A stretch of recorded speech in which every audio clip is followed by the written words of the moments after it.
Serbisyo Publiko. Aksyon Radio! Sa Bacolod, Aksyon Radio! Aksyon Radio!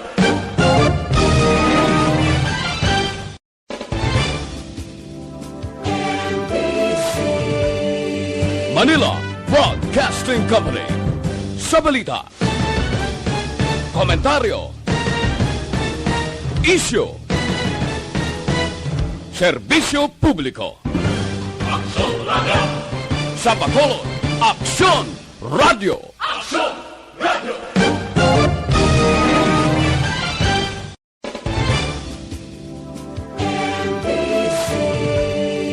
Manila Broadcasting Company.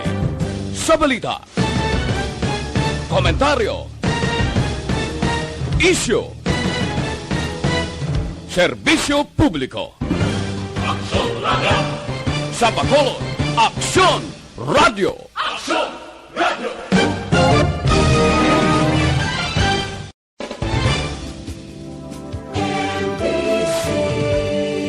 Manila Broadcasting Company. Sa balita, komentaryo, isyu, serbisyo publiko. Aksyon Radio!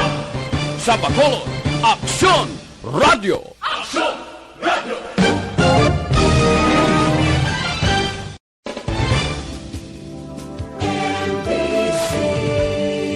Manila Broadcasting Company.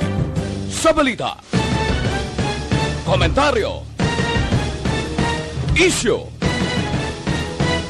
serbisyo publiko. Aksyon Radio! Sa Bacolod, Aksyon Radio! Aksyon Radio!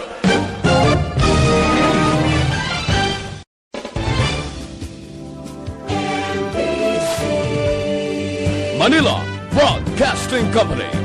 Sa balita, Aksyon! Balita Evening Edition.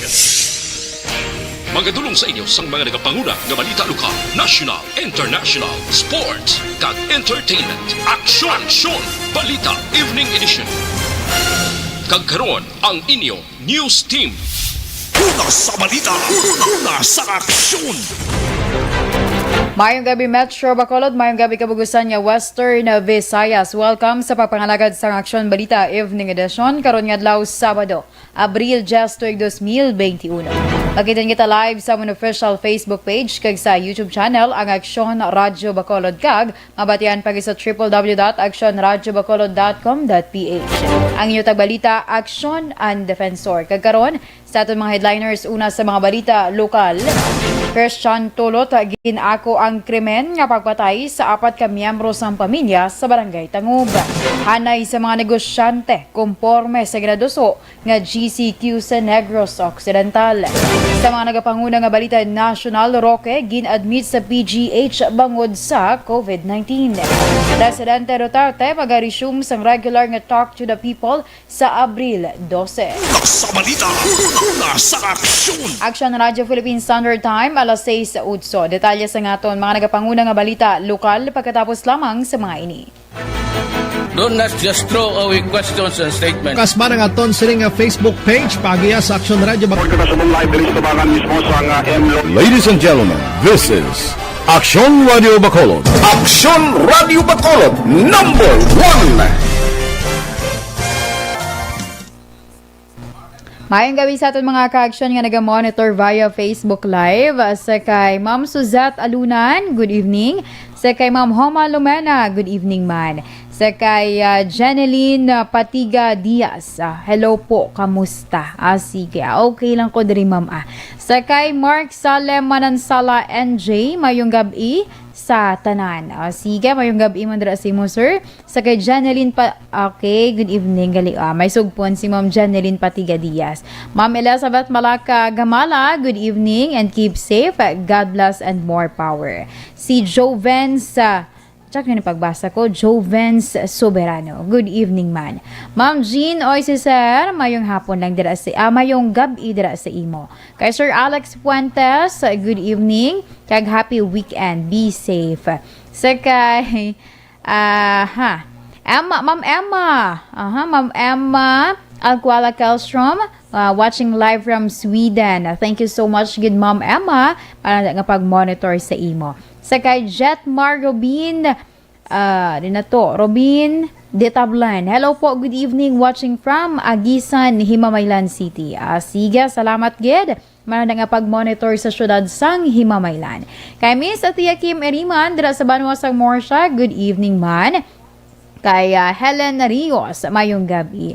Sa kay Noame, check to ni pag-pronounce ko. Noame Jimenez, mayong gabi dira sa imo, ma'am. Sa kay Joy May Lubero sa Ponce, good evening and God bless. Sige, salamat gid. Kay Giza Tababa Garcia, good evening man. Si Ma'am Suzette Alunan sa liwat, sending hugs. Aba, salamat gid Ma'am Suzette Alunan. Kaga mayong gabi lang dira sa inyo. Kag syempre sa mga ka-aksyon naton, mga members ng Energy Fans Club, mayong gabi man dira sa inyo. Kag mayo lang nga pag-monitor. Ang iba nagapreparar pa ni pala niya po nun. Sa kay Jonaline Sibalya Pinida, mayong gabi.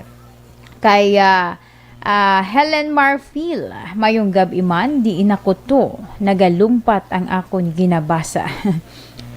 Good evening, Aksyon Radio Bacolod. Oy, si Dennis Richard Tibor Roma, nakatigang Canada. So kay nagalantaw gali si Sir Mark Salemanan Sala NJ sa Japan. Sige, mayroon na nga pag-monitor man sa imo, sir, from Japan. Okay. Si Sir Alex Puentes sa liwat, salamat gid.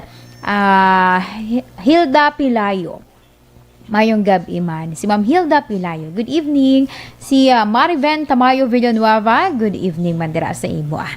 Kay MJ Ruby Salazar, watching from Japan. Kada mo sumong nagalantaw sa Japan. Ayo-ayo lang kita dira tanan. Okay? Gina-shout out ko nun ni Ma'am Helen Rios, ang taga Dulid. Sa mga Dulid nun dira, good evening. Si Ma'am Tres Julie Uy, katupad ko ni sa Est Home 6 sa may barangay Mansilingan. Mayong hapon dira sa imo, ma'am. Mayong gabi dira sa imo. Kag mayo lang nga pag monitor. May ara kada transistor. Matsyag ko imo gitugurong na pamatian ko mo. Sige Kaya Jerome Pacheco, good evening. Nash sa Paglaom sa barangay Mansilingan. Sige, salamat gid. Rainiel Roy Gaco Ligayano, good evening. Tumatanggap na po ba ng LSI? I think wala pa, sir. Wala pa, subong. Naghulat-ulat kita. Naghihintay po tayo ng mga panibagong update from the Negros Occidental Government, since nga I think yung moratorium mag-end sa ngayon. I forgot the date, sir, but then we will wait for the update coming from Negros Occidental Governor Bong Lacson. Okay, and thank you so much. Sige, standby danay sa mga ka-aksyon naton kay para sa aton nga balita lokal.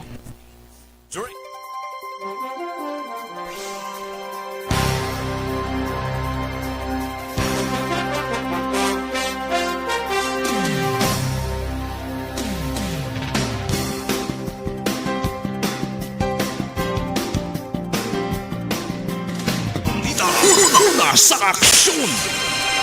Aksyon Radio Philippine Standard Time, alas 6:13, kagkaroon sa ritana sa aton mga nagapanguna nga balita lokal.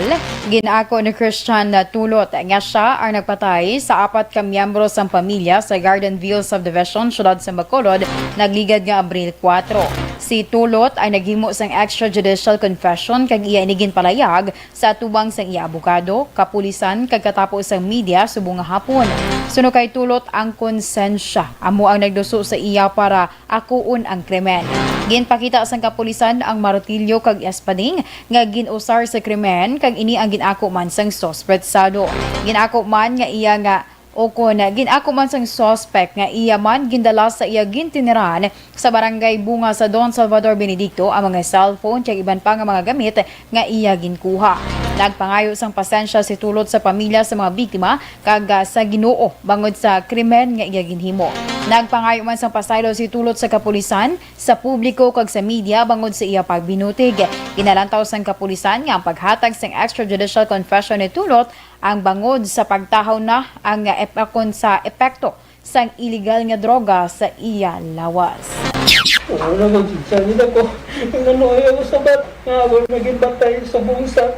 Ako pakaisagag mga tiya. Tawaran ako. Ngapataw na sa Ginoo. Ngapataw ko na. Mga tutunan niya. Patay ko. Kaya dito sa dito. Ang kabahin sa pagpahayag ni Christian Tulot. Sa kaangot nga balita, ginpahayag ni Police Major Joey Puerto ang hepe sa Police Station 8 nga sa Lunes nga adlaw ilay pasaka ang kaso nga multiple murder with robbery bato kay Christian Tulot ang suspect sa pagpatay sa apat ka maghimata sa Gardenville Subdivision, Barangay Tangub, Syudad sa Bacolod. Yan nakabig sang kapulisan nga sulbar na ang kaso matapos ang extrajudicial confession ni Tulot sa atubang sang iya abogado, kapulisan kag media. Suno kay Puerto, ila na ginaproseso ang mga dokumento sa pagpasaka sang kaso. Lakip sa na-recover sang kapulisan ang mga cellphone kag gamit sa mga biktima dito sa ginatiniran sang suspect sa Barangay Bungad sa Banwa sang Don Salvador, Benedicto. Nakuha man sang kapulisan ang espading kag martilyo ginusar sa krimen o kung ginusar sa krimen matapos ginatulod ang sang suspect. Para kay Puerto, napukaw ang suspect sa iya konsensya kag naserbi na ang hustisya. Iprepara naman ang mga papel para ma-file nato ang kaso sa iya. Hopefully by Monday. Specific na case? Multiple murder. Tapos may robbery mga elemento mo. At least na-release naman. Natapos ang aming kapoy. Ang kabahin sang palayag ni Police Major Joey Puerto ang hepe sang Police Station number 8. Sa iban nga balita, lokal, kritikal ang kondisyon sa isa ka lalaki matapos gintiro ang kaugalingon sa kilid sang dalan sa Puro Katilingban, Barangay Alhi, Syudad sa Bacolod, mga launa 15 kay nasang hapon. Ginkompirmar ni Police Captain Elmer Bonilla ang hepe sang Police Station number 7 nga suicide incident ang natabo base man sa CCTV footage sang isa ka establishmento sa lugar. Suno kay Bonilla, ila na recover ang kalibre 45 nga armas lutang kay isa ka empty shell sini. Ang biktima nakaangkon sa pila sa ulo. Dugang pa ni Bonilla, tubtob sa karon, wala sang identity ang napatay bangod wala ini sa mga ID sa iya mga gamit nga na-recover. Nakuha man sa kapulisan sa gamit sang biktima ang isa ka magazine kag bulong sa hapo. Nagapanawagan si Bonilla sa mga nakakilala o kun sa pamilya sang biktima nga magpaig-angot sa kapulisan. Sa dugang pa nga balita lokal, konporme ang mga negosyante nga ipadalom sa General Community Quarantine kag pagliwat sa curfew hours nga ipatuwan sa probinsya sa Negros Occidental. Sa interview sa Aksyon hotline kay Metro Bacolod Chamber of Commerce and Industry, ukon Chief Executive Frank Carbon, nalipay sila kag ila ginaabi-abi ang ginapatuman nga solusyon ni Negros Occidental Governor Bong Lacson kag sa mga alkalde sang kada banwa kag syudad. Dugang pa ni Carbon, gamay lang ang epekto kung temprano pa magasira ang mga negosyo pangud makabawi man kun aga. Palayag pa ni Carbon, jutay gid lamang ang adjustment kag kinalain sa mga pagsulundan kung napaidalom ang lugar sa MGCQ o kung GCQ. Suno pa kay Carbon, panahon na nga pahanugutan ang local IATF nga magdesisyon para sa ilang mga nasakupan bangod sila ang mas nakahibalo sang dapat kag mga kinahanglanon sang pumuluyo. Ginatapos na lamang sa komitiba ang pagtiyon sa executive order nga nagatuyo sa pagligwat sang liquor ban nga regulasyon sa syudad sa Bacolod. Suno kay City Legal Officer Attorney Joselito Bayatan, wala sang dako nga pagbago sa mga regulasyon magluwas sa pagsuspend sang gradual permission nga ginhatag sang syudad sa pila ka mga negosyante nga gintugutan sa pagservice sang ilimnon ilabi na sa mga hotel kag restaurant. Dugang pa ni Bayatan, mahimo sa gihapon nga makabakala sa ilimnon ang publiko apang base lamang sa gintalana nga shampoo kag dapat pati gayunon sa sulod sang puluyan kag indi sa pampubliko nga lugar. Pero ang pag-gradually permit naton, di na nga ginugakan siya. Pero subong guro i-suspenda na ang iyang ang iyang application. Ang kabahin sa pagpahayag ni Bacolod City Legal Officer Attorney Joselito Bayatan. Sa katapusan nga balita lokal, unanimous nga ginendorso sa Western Visayas Joint Regional Interagency Task Force kun RIATF Regional Task Force kun RTF COVID-19 sa National IATF ang pangabay nga ipaidalom sa General Community Quarantine ang Negros Occidental. Sa pagsapol, subong hapon, wala sang may nagpamatok sa pangabay ni Negros Occidental Governor Bong Lacson nga i-reclassify ang probinsya halin sa modified GCQ pakadto sa GCQ umpisa Abril 15 tubtob 30 2021. Sa naibaluan, nangin basihan sa gobernador ang na-record sa probinsya nga triple digit sa kumpirmado nga COVID-19 cases sa sulod sa nga 3 ka adlaw. Ginasaad man sa letter request ng gobernador nga ang halog nga implementasyon sa health protocols nagtuga sa makaalarma nga pagsaka sa COVID-19 infection nga mo naman ang nagtulod sa mga local chief executives sa mga banwa kag syudad agud nga maghimo sang tikang para masolusyonan ang problema. Una sa balita, una sa aksyon. Aksyon Radio Philippine Standard Time, alas 6:20. Amligan ang lawas pagi sa pag-inom science. Do not just throw away questions and statements. Kasma ng aton sining Facebook page pagiya sa Aksyon Radio Bacolod. Ladies and gentlemen, this is Aksyon Radio Bacolod. Aksyon Radio Bacolod, number 1. Nagpanguna ang Aksyon Radio Bacolod sa pinakaulihing survey sang ninsing nga kakuha sang commanding radio station share para sa fourth quarter sang tuig 2020. Kami nagapasalamat sa aton mga kaaksyon sa padayon nga pagsalig kag pagsuporta. DYEZ Aksyon Radio Bacolod, number 1 with 40.10% radio station share. Number 2, Bombo Radio, 38.70%. Number 3, RMN Bacolod, 14.50%. Aksyon Radio Bacolod, number 1. During this crisis, the result of the survey proves that Aksyon Radio Bacolod serves the public best and will continue to give you the best broadcast. Okay, sa nagapamangko to kagina, may angot ning if allowed ang mga LSI from Manila makasulod rin sa Negros. I think, sir, we will wait for another statement ni Negros Occidental Governor Lacson since nga I forgot if I think subong nag-end ang moratorium. Pero may ipagwa sila nga panibag upagid nga statement about it. Kay subong mayara pagigdaan sang mga changes man, no, ang mga appeal ang Negros Occidental nga ipaidalom sa GCQ ang province. So we will wait na lang, okay? Sige. Sakay, Sir Noel Amar, good evening. Tamyaw niya kuno si Ma'am Vanessa Mayo, kag sakay Ma'am Kelly Jelly, kag si Sir Melily Oligo. Sige. Madamong inyong salamat. Done sharing and likes naman ko no. Pa-shout out ni Sir Mark Salemanan Sala NJ ang mga taga up na siya, taga up Lagranha family Manansala. Siya taga up sa Lagranha or Lagranha family. Ano man. Or sa Lagranha. Okay. Sa Lagranha family Manansala. Palibog ulo ko, no? Sa kay Brian Junaldo, good evening. Tamyaw niya lang ko ng family Junaldo sa Sitio Ulitaw. Sige, mayong gabi man dira sa inyo. Salamat man sa pag-message dari Mariven Tamayo Villanueva. George Albino, mayong gabi. Shout out ko lang ang akong duha ka mga bata nga si Casey kag si Daniela. Good evening ko na. Sinang Eden Diget. Mayong gabi lang dira si mo. Soon maka-find ka gina sang imo nga jowa. Ma'am Vanessa Mayo, thank you so much for the star. Watching from Minnesota, USA. Okay, God bless dira Ma'am Vanessa. Ma'am Van, halong gid ha. Okay, si Ma'am Evelyn Pomosano, mayong gabi, stay safe. Christopher Redfield, di naman ang Asgard. Celedonia Santillan, good evening. Aksyon Radio, watching from La Carlota City. Good evening, Mandara, sa mga taga-syudad sa La Carlota. Si April Yursabia sa Masbate, mayong gabi.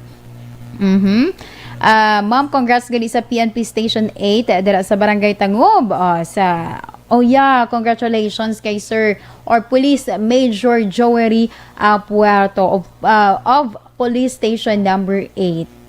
Kaya sa iya man nga gin effort na sa iya effort and also sa iya man mga personnel nga na-mention niya gina during the interview nga kapoy. Honestly, kapoy. Hindi ka syempre nagbalik-balik sila. Makon mo ang ilang subong nga nag-ako na as suspect dito pa nila nakuha sa DSB. Makon mo lang na ang ilang man nga struggle. Diba?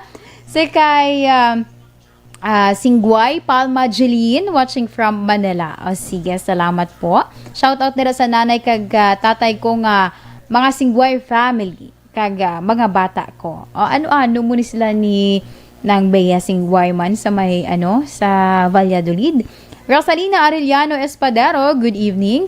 Marjun Rivera, good evening watching from Villa Angela. Section B Jonathan. Action pare mayong gabi dira sa imo Kag sa imo man nga asawa kag sa akon dira nga dako na naguro ay dako na naguro ay basi may nagadugoy-dugoy may masinggit na ni sa ako maninay Pasko ako. Kay Ma'am Angela Liarte gayon dato, good evening. Naga-monitor dira sa may Bangga Tutong sa Barangay Felisa. Reggie Gabales, good evening. Watching here live sa Barangay Mansilingan while nagapamahaw kuno ka upod ang iya nga mga board mates. Mayong gabi lang dira sa inyo kag mayo lang nga pag puro pamahaw. Haris Isulat, good evening. Viewing from China. Sige, salamat. Kay Tiyay Lisel, mayong gabi dira sa imo Tiyay sa may San Roque, Purok San Roque, Barangay Tangob, Bacolod City.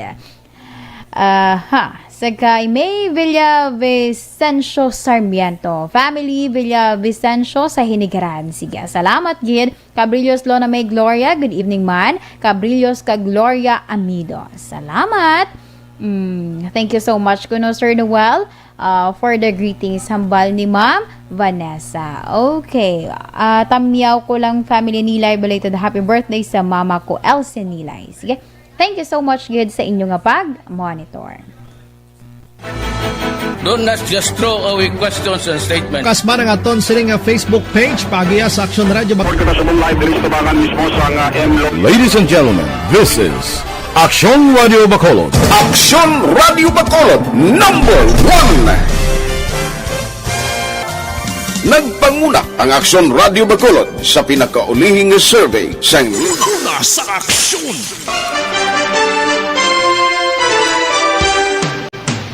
Aksyon Radio Philippine Standard Time, alas 6:27, kakaroon sa detalye sa nga mga nagapanguna nga balita nasyonal. Nagapati si Presidential Advisor to Entrepreneurship Joey Concepcion nga mahimo magnubo ang kumpiyansa sa nga publiko kasunod sa desisyon sa Food and Drug Administration nga pag-suspend sa pagbakuna sa AstraZeneca vaccine para sa mga persona nga wala pa nakalabot sa 60 anyos. Sa kay Concepcion, desmayado ang masobra 500 ka mga kompanya bangod sa desisyon sa FDA. Dugang pa ni Concepcion mangin mabudlay ini tungod kinahanglan nga ipathag ang isyu agud masanagan ang publiko sa importansya sang bakuna.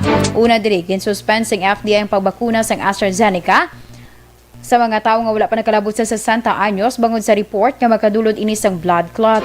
Sa piyak nga bahin ginpasiguro naman sang FDA nga hindi maapektuhan ang vaccination timeline sang gobyerno sa ginapatuman nga suspension. Gin-admit sa Philippine General Hospital si Presidential Spokesman Harry Roque bangod sa COVID-19. Sunod sa report, nakitaan si Roque sa sulod sang pay ward sa PGH bangod kinahanglan sini nga makonect sa bi-level positive airway pressure matapos mag-eksperyensya sang kabudlay sa paginhawa. Una ginanunsyo ni Roque nga nagpositibo siya sa virus sa tuong Marso 15 kag negatibo o kung nag-negatibo sang Marso 25.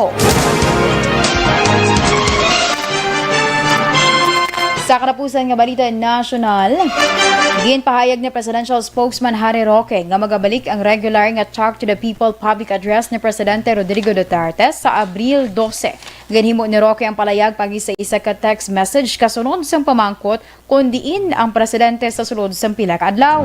Una diri, wala nagpaigbahin ang presidente sa Day of Valor Rights sa Biyernes kag sa iya weekly public address matapos nga nagpositibo sa COVID-19 ang pila sa 120 ka miyembro sang iya security team. Nasa aksyon! Aksyon Radio Philippine Standard Time alas 6:29. Kag inyo gin pamatian ang kabugusan nga detalye sa aton mga natipon nga mga balita. Diri lamang sa Aksyon Balita Evening Edition karon nga adlaw Sabado, Abril 10, 2021. Ang inyo tagbalita Aksyon and Defensor. Una sa balita, una sa Aksyon, sa Bacolod Aksyon Radio.